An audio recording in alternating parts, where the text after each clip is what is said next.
ውድ አድማጭ ተመልካቾቼ የ2014 የመጀመሪያውን ክፍል ጥያቄና መልስ ይዤላችሁ ቀርብ ያለውኝ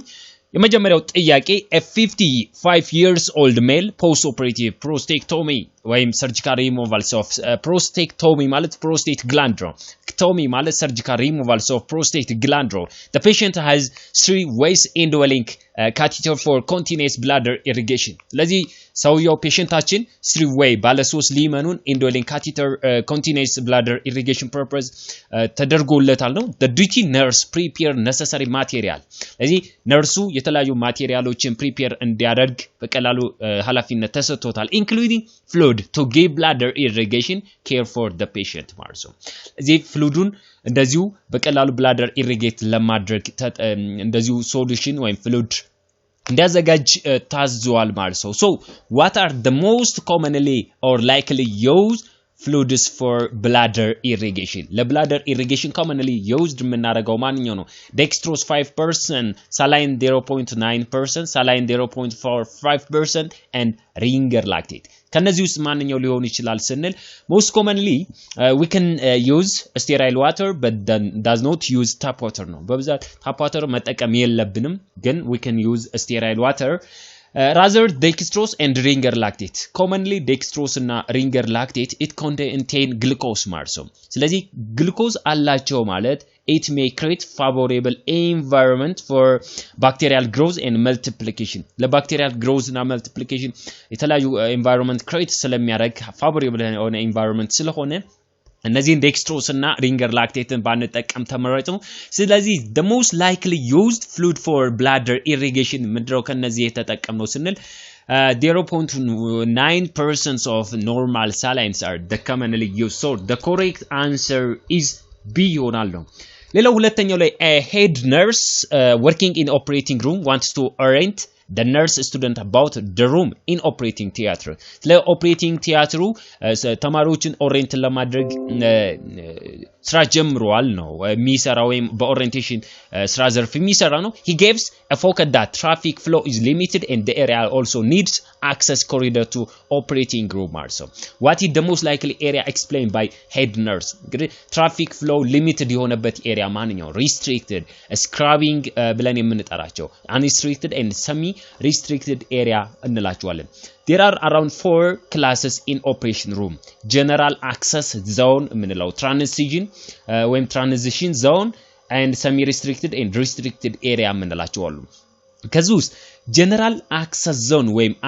unrestricted area ማለት the street closes are permitted ማንኛውንም ለብሰ መግባት እንችላለን traffic is not limited እንቅስቃሴ ተገደበ አይደለም ማለት ነው ስለዚህ ይሄ general access zone ነው ወይም unrestricted zone የመጀመሪያው room የመጀመሪያው class የኦፕሬሽን room general access zone ነው and then transition zone የምንላቸው አሉ transition ማለት dressing where surgical attires are worn by the healthcare personnel by surgeon by scrub nurse and then the patient ማለት ነው ፔሸንቱ እና ስክራብ የሚያደርጉት ሄልዝ ኬር ፐርሰናሎች ሰርጂካል አታይሮች የሚለብሱበት ኤሪያ ማለት ነው ክሊን የሆኑት የሚለብሱበት ነው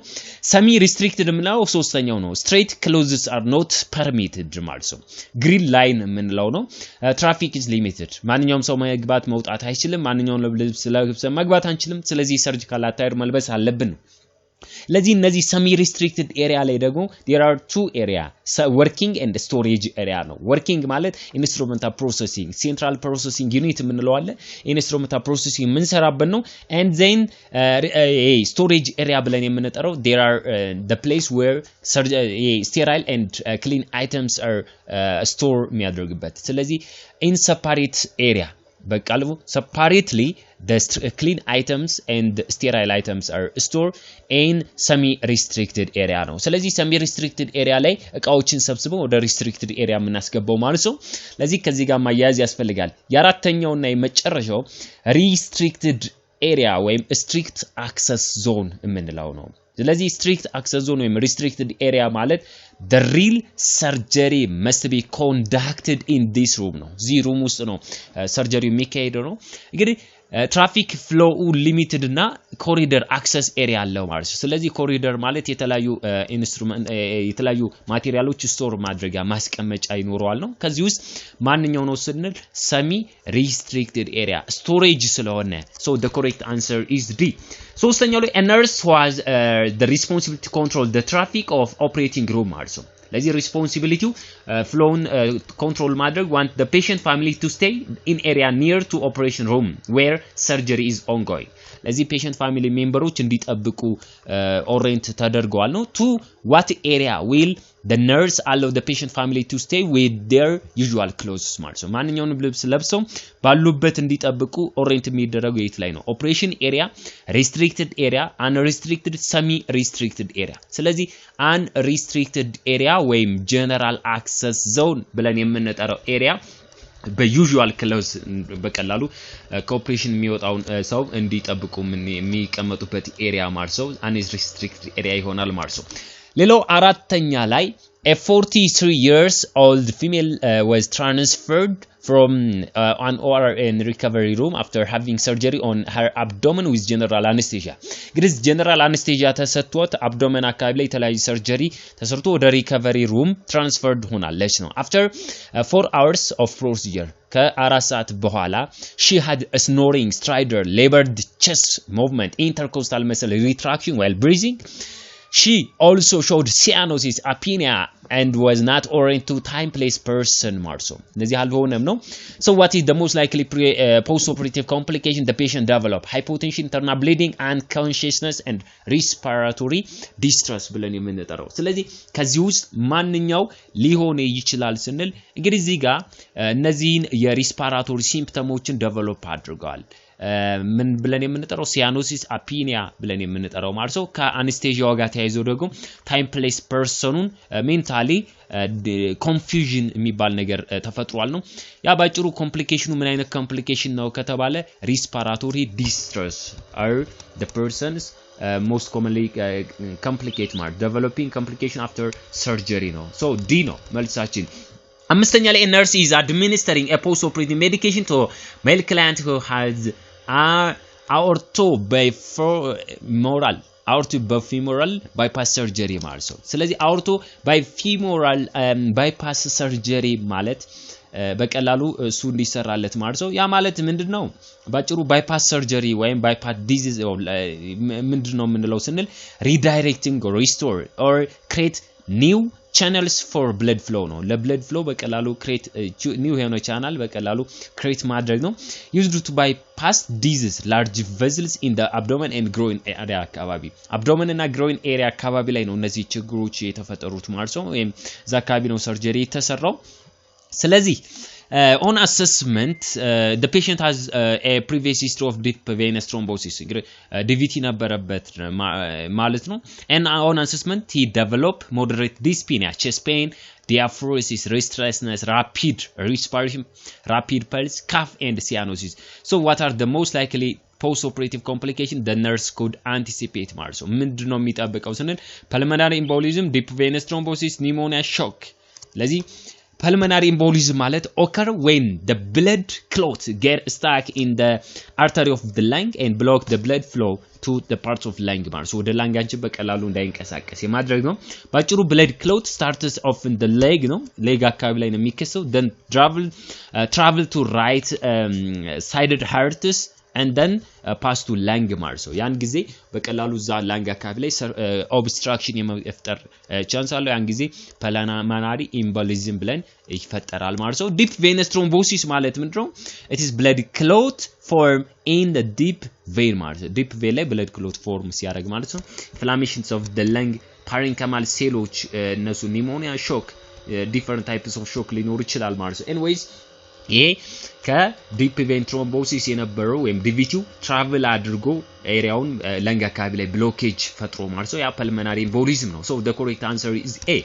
ስድስተኛው nurse was providing discharge instruction ማለት ነው discharge instruction to a 55 years old man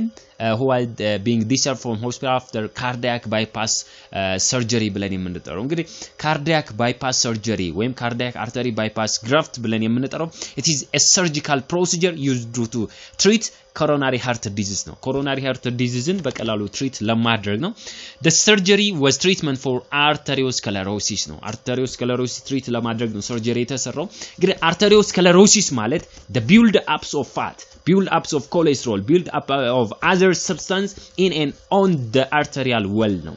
ለዚህ ይሄ build up ምንድነው also called plaque ብለን እንጠራለን this plaque also cause artery to narrow arterioች እንዲጠቡ artery block the blood flow ለዚህ arterial blood flow በቀላሉ block እንዲሆን የማድረግ ኢፌክት አለው ማለት ነው ከዛ ጋር ነው የሚያዘው ስለዚህ to prevention of this arteriosclerosis we need to do or we need to follow healthy lifestyle ምንላቸው healthy diet losing weight being physically active not smoking አለመጨስ እንቅስቃሴ ማድረግ በቂ እንቅስቃሴ ክብደት መወፈር ወይም obesity ካለሱ መቀነስ healthy diet ብለን የምንጠራቸው አሉ እንግዲህ ከነዚህ ውስጥ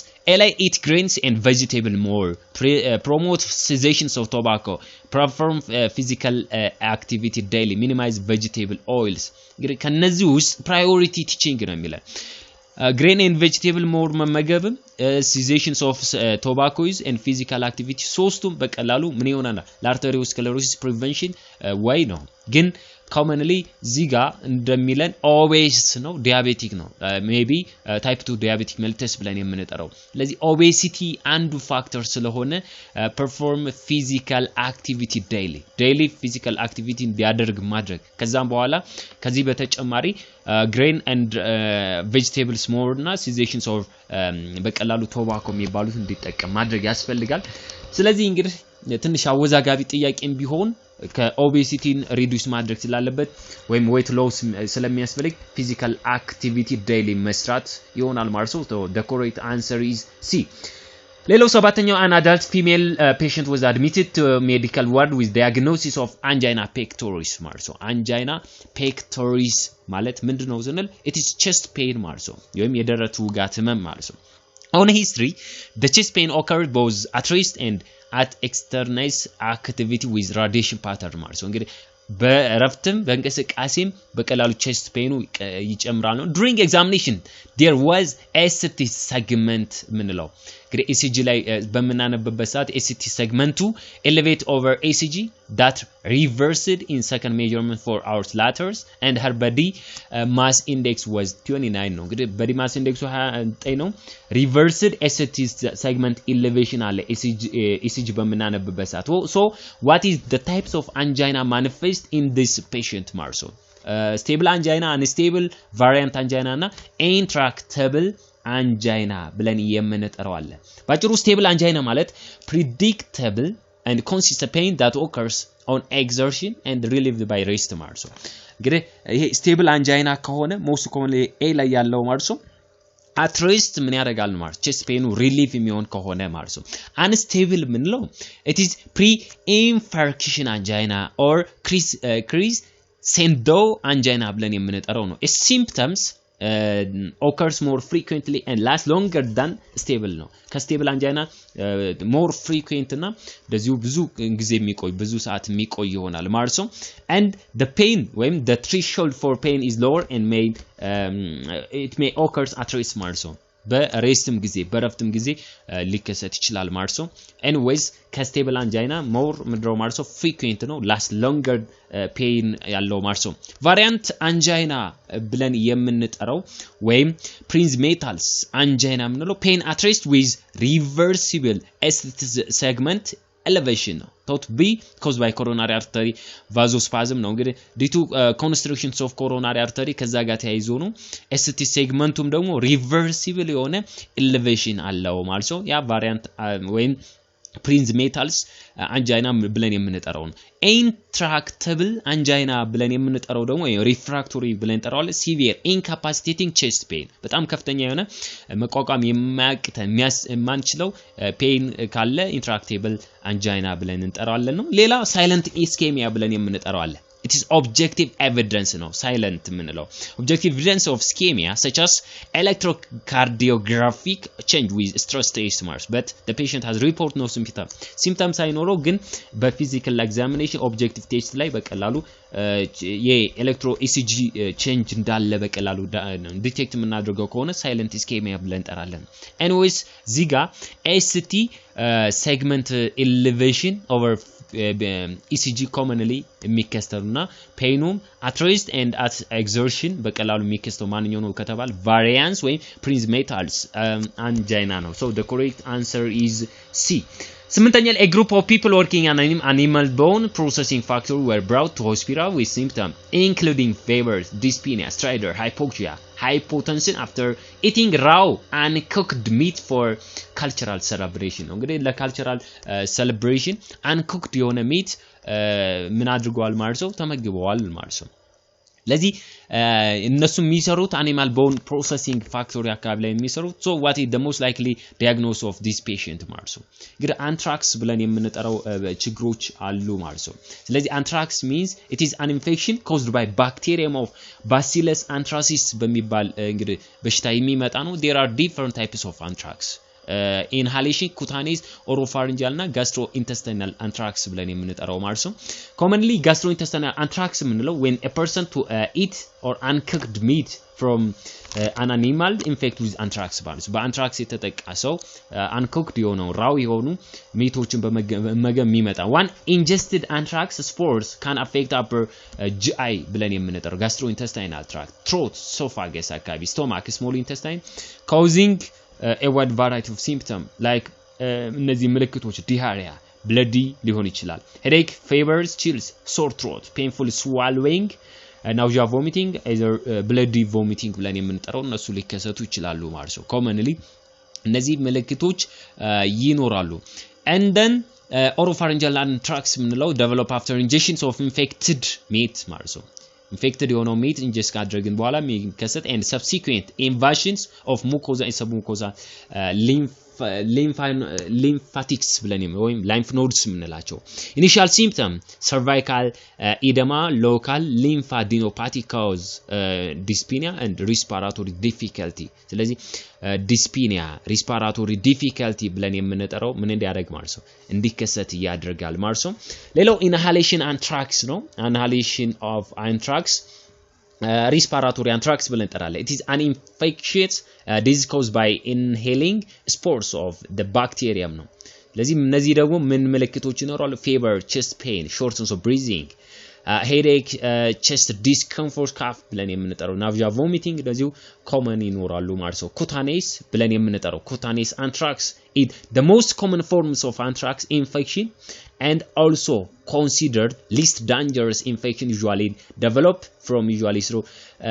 cut or scrap a person develop cutaneous anthrax ምንለው a group of small blister or bump that may each የሚያሳክክ ማለት ነው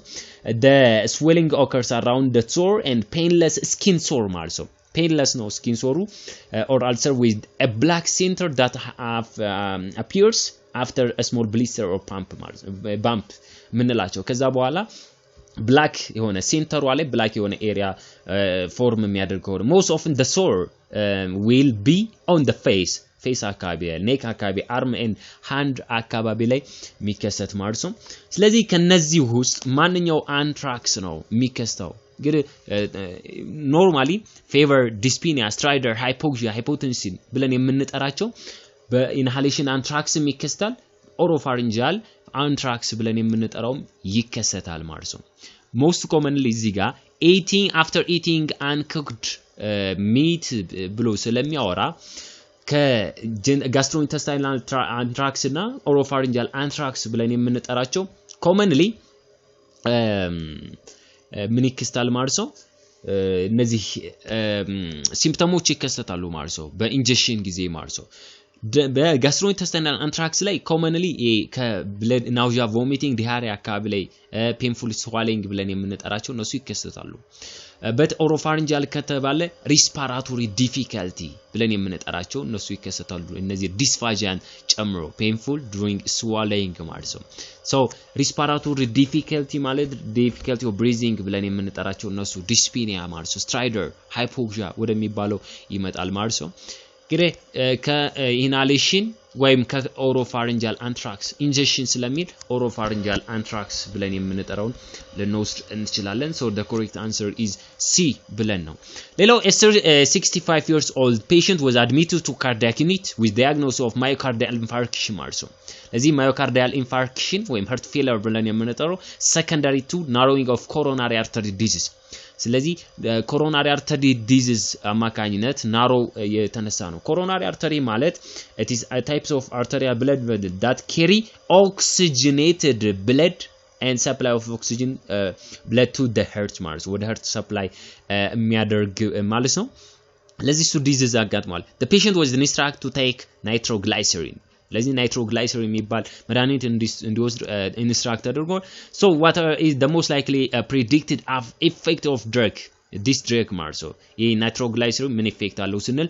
dilate coronary blood vessel arterial blood vessel ብለን የምንጠራው dilate የማድረግ ኢፌክት አለው ማለት ነው ለዚህ እሱ ነው nitroglycerin dilate coronary artery blood vessel ስለሚያደርግ ከሱ ጋር ማያያዝ ያስፈልጋል ማለት ነው ሌላው 10ኛው ላይ a 30 years old pregnant when has come to NC clinic with complaints of headache, abdominal pain, vomiting, difficulty of breathing during sleeping after 2 weeks drushing also. እነዚህ ነገሮች ያስከተው have blood pressure is 100/70 mm mercury pulse rate is 180 per minute ማለት ነው pulse rate በምናይበት ሰዓት ወደ 180 እንትን 100 አካባቢ ላይ per minute ማለት ነው and fetal heartbeat 140 per minute on physical examination she has markedly enlarged abdomen gestational age of 34 weeks gestational age of ወደ 34 week ነው the nurse suspect that the woman greater risk for amniotic fluid disorder amniotic fluid disorder suspect አድርጓል ማለት ነው which of the most pertinent characters that indicate disorder vomiting abdominal pain enlarged abdomen difficulty of breathing ብለን የምንጠራቸው ከሱስ ማንኛው ሊሆን ይችላል ነው እንግዲህ amniotic fluid disorder ከምንላቸው polyhydramnios and oligohydramnios ብለን የምንጠራው ነው polyhydramnios ማለት excess accumulations of amniotic fluid the fluid that surround the baby in uterus during pregnancy በፕሬግናንሲ ጊዜ በቀላሉ ፌተሱን ሰራውንድ የሚያደርገው ማለት ነው በዛ የሚከሰት ነው ስለዚህ the polyhydramnios ምንለው most commonly greater than 1500 or greater than 2000 ml ማለት ነው the major causes of these polyhydramnios ከተባለ gestational diabetes fetal anomaly fetal infection ካለ twins or multiple pregnancy እነዚህ polyhydramnios ብለን የምንጠራው እንዲከሰት የማድረግ ኢፌክት አለው ማለት ነው commonly oligohydramnios ብለን የምንጠራው low amniotic fluid during pregnancy diagnosed using ultrasound cause premature ruptures of membrane ለምሳሌ premature ruptures of membrane ካለ እነሱ እንዲከሰቱ የማድረግ ኢፌክት አላቸው ማለት ነው ለዚህ commonly ግን ኖርማል ብለን የምንጠራው ከ200 ወይም ከ500 እስከ 1500 ወይም እስከ 2000 ml መኖር አለበት but if the amniotic fluid less than 200 or less than 500 also called oligohydramnios ብለን እንጠራለን if the amniotic fluid greater than 1500 or greater than 2000 ml that also called polyhydramnios ብለን እንጠራለን commonly በ34ኛው ዊክ አካባቢ ወደ 800 ml መገኘት አለበት 40 ዊክ ላይ ሲደርስ 600 አካባቢ ml መሆን አለበት ይሄ ኖርማል amount ማለት with gestational age ወደዛም ልናይበት እንችላለን ነው እንግዲህ ሲቪር የሆነ polyhydramnios ምን ምልክቶች ሊኖሩ ይችላሉ ስንል cause shortness of breathing preterm labor other symptom ብለን የምንጠራቸው ይከሰታሉ ስለዚህ difficulty of breathing ብለን የምንጠራው vomiting ከዛ ጋር ስለሆነ difficulty of breathing are the most pertinent character indicate disorder ማለት ነው so the correct answer is D 11ኛው ላይ a 25 years old pregnant woman come to nearby hospital for antenatal visit ማለት her blood pressure is 110 በ60 ሚሜ mercury respiratory rate 24 per minute gestational age 28 weeks and fetal heartbeat is 140 per minute the fetal weight is 10% below the given gestation እንግዲህ ከተሰጠው ከgiven gestation ወደ ምን አለ 10% low ይሆናል ማለት ነው ወይ በቀላሉ below ነው ዝቅ ያለ ነው ማለት ነው the nurse suspect IUGR intrauterine growth restriction for her pregnancy what are the most appropriate assessment method in this case maternal weight gain maternal abdominal girth symphysis fundal height serial uterine fundal height ብለን የምንጠራው ከዚህ ውስጥ ነው እንግዲህ maternal abdominal girth ምንለው measurement distance around the abdomen it is helpful in evaluating central adiposity or central obesity ስለዚህ central obesity አሰስ ለማድረግ ከሆነ maternal weight girth ምንለው ወይ maternal abdominal girth የሚባለው እሱን አሰስ ማድረግ ሊያስፈልግ ይችላል ማለት ነው symphysis fundal height ብለን የምንለው SFH measurement ምንለው commonly practiced primarily to detect fetal intrauterine growth restriction IUGR ምንለው distance from symphysis pubis to the tops of uterine fundus ማለት ነው እሱን አሰስ የምናደርግበት ኤሪያ ነው ማለት ነው ስለዚህ ይሄ symphysis fundal height used to identify the fetus higher risk for perinatal mortality and morbidity assess ለማድረግ ነው ስለዚህ symphysis fundal height የሚባል IUGR ን በቀላሉ suspect ማድረግ assess ለማድረግ የምንጠቀምበት ሜተድ ነው ማለት ነው so the correct answer is C 12ኛው ላይ a 4 weeks pregnant woman came to health center for first ANC visit her blood pressure 120 per 80 mm mercury positive fetal heartbeat by beat by Doppler ultrasound the woman have been provided with an appropriate routine ANC marso including micronutrient supplementation for 3 months without any other precaution marso what are the most appropriate micronutrient supplementation that given for this woman marso እንግዲህ micronutrient supplementation ብለን የምንጠራቸው አሉ micro and macronutrient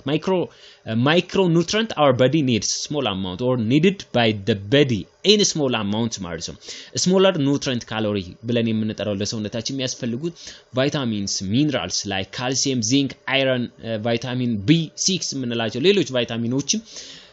ስለዚህ አይረን ዚንክ ማንጋኔዝ ኮፐር ክሎራይድ ወይም ክሎሪን የምንላቸው በሙሉ ማይክሮ ኑትሪየንት ማለት ነው ሰውነታችን የሚፈልገው in small amount ነው ማክሮ የምንለው a big picture nutrient calories such as carbohydrates fats proteins our body needs in large amounts because nutritive components of food that the body needs for energy and maintain body structure system የተለያዩ body structure እና ሲስተምን ሜንቴን ለማድረግ እነዚህ ነገሮች ያስፈልጋሉ anyways በነፍሰ ጡር እናቶች without precaution ልንሰጣቸው የምንችለው iron folate ማለት ነው folate እነዚህ neural tube defectን ለመከላከል iron ደግሞ iron deficiency anemia ብለን የምንጠራው ለመከላከል ማለት ነው so the correct answer is D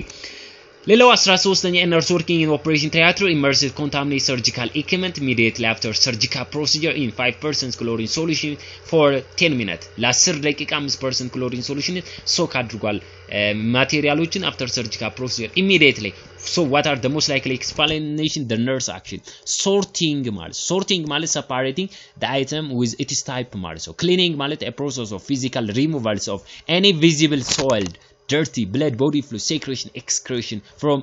inanimate object from surgical equipment surgical material also sterile ya ማለት cleaning የምሰራው by using soap and water and using brush also and sterilization a process of eliminating or killing all microorganisms including bacterial in the spore by using either chemical either autoclave sterilization dry heat sterilization oven decontamination ማለት it is the first steps of instrumental processing it is a process of inactivating all microorganisms especially inactivating microorganisms especially hepatitis B virus C virus and HIV ብለን የምንጠራው ማለት ነው active inactive ያደርግልናል ማለት ነው but does not eliminate ነው ስለዚህ ለ10 ደቂቃ ክሎሪን ሶሉሽን ውስጥ የምናስገባበት ፕሮሰስ decontamination ብለን እንጠራለን so the first step is decontamination the second is cleaning and the third one is rinsing then after either sterilization or high level disinfectant የሚባለው ፕሮሰስ ማየት እንችላለን ለዚህ sterilization free ያደርግልናል decontamination በቀላሉ inactive ያድርጋል cleaning reduce numbers ማለት ነው ስለዚህ cleaning እና decontamination it reduce numbers of microorganisms ማለት ነው so the correct answer is D 14ኛው a 22 years old male patient come to health center with severe generalized abdominal pain that worsen at right upper quadrant lower quadrant ላይ after 24 hours of duration on a physical examination revealed board like guard abdomen ማለት ነው ስለዚህ board like rigid abdomen ማለት ነው abdomenu rigid ጥንክር ያለ በጣም ከፍተኛ የሆነ ህመም ስሜት አለው ነው and normal bowel sound his body temperature is around 37.9 degrees centigrade nurse has suspect appendicitis so what are the most likely complications what happen that would happen to this patient appendicitis develop ካደረገ በኋላ within 24 hours treat ማናረገው ከሆነ complication ይከስታል perforation abscess peritonitis and infection ከምንለው ስለዚህ the most likely ይሄ የሚያሳየን peritonitis by the way the signs of peritonitis ብለን የምንጠራው it is board like abdomen when guard acutely ill appearance and body temperature 38 እና ከዛ በላይ ከሆነ ነው ይሄ almost ወደ 38 ቀርበዋል ማለት ነው ከዛ ጋር ማየት ነው ለዚህ peritonitis ማለት it is a redness and swelling or inflammations of the lining of your belly or abdomen ማለት ነው abdomen lining layer ማለት ነው it is also called ምንድነው peritoneum ነው that surround abdominal organ surround የሚያደርግልን peritoneum ያ በተለያዩ bacterial infection inflammation peritonitis ብለን እንጠራለን ነው it is often caused by an infection form a hole in the bowel or burst appendix burst ስታደርግ ስትፈነዳ የሚከስተው ማለት ነው ከዛ ጋር ማየት ያስፈልጋል so peritonitis are the most likely complications that would happen in this patient ማለት ነው ለዛሬ ይዤላችሁ የቀረብኩት የመጨረሻው ያ 15ኛው ጥያቄ 58 years old female hypertensive patient being admitted medical ward for stroke እንግዲህ stroke develop አድርጋ ተኝታለች ማለት ነው currently she has in a coma the nurse has planned to insert energy tube feeding since she was unable to eat and drink ማለት ነው መመገብ አልቻለችም እንደዚህ unconscious stage ላይ ወደም stroke develop ስላደረገች ማወጥ መመገብ አልቻለችም ነው ለዚህ what are the indicators used to confirm if energy tube properly measured and placed ማለት ነው እንግዲህ energy tube insert ካደረግን በኋላ placement check መደረግ አለበት placementን check በመናደርግበት ሰዓት we can different placement checking modalities traditional modern ምንላቸው traditional ምንላቸው like bubbling auscultation aspiration እንጠቀማለን ማለት ነው modern ከምንላቸው radiographic ወይም x-ray the gold standards check placements of energy tubes are radiographic or x-ray ማለት ነው especially abdominal chest x-ray እንሰራለን endoscopy pH testing change blue litmus paper to red ማለት ነው እዚህ ጋር እንደሚለን litmus paper color change from red to blue ነው ያ ሳይሆን ከብሉ ወደ ሬድ ነው የሚቀየረው ማለት ነው aspirating with pH value aspirate ያደረግነው pH በመናይበት ሰዓት 4 ከሆነ clear fluid aspiration and bubbling ማለት ነው ስለዚህ most commonly pH 4 ከሆነ that is indicators of ምንድነው ማለት ነው the tube is in place over the stomach ማለት ነው stomach ውስጥ እንደገባ ነው የሚያሳየው ስለዚህ ለዛሬ 15 ጥያቄ ለ2014 ጥያቄ ላይሰንሰር ኤግዛሚኔሽን ሚኒስትሪ ኦፍ ሄልዝ ካወጣው ወይም ተሰርቆ ካወጣ ጥያቄ 15ቱን ጥያቄ ሰርችላችኋለሁ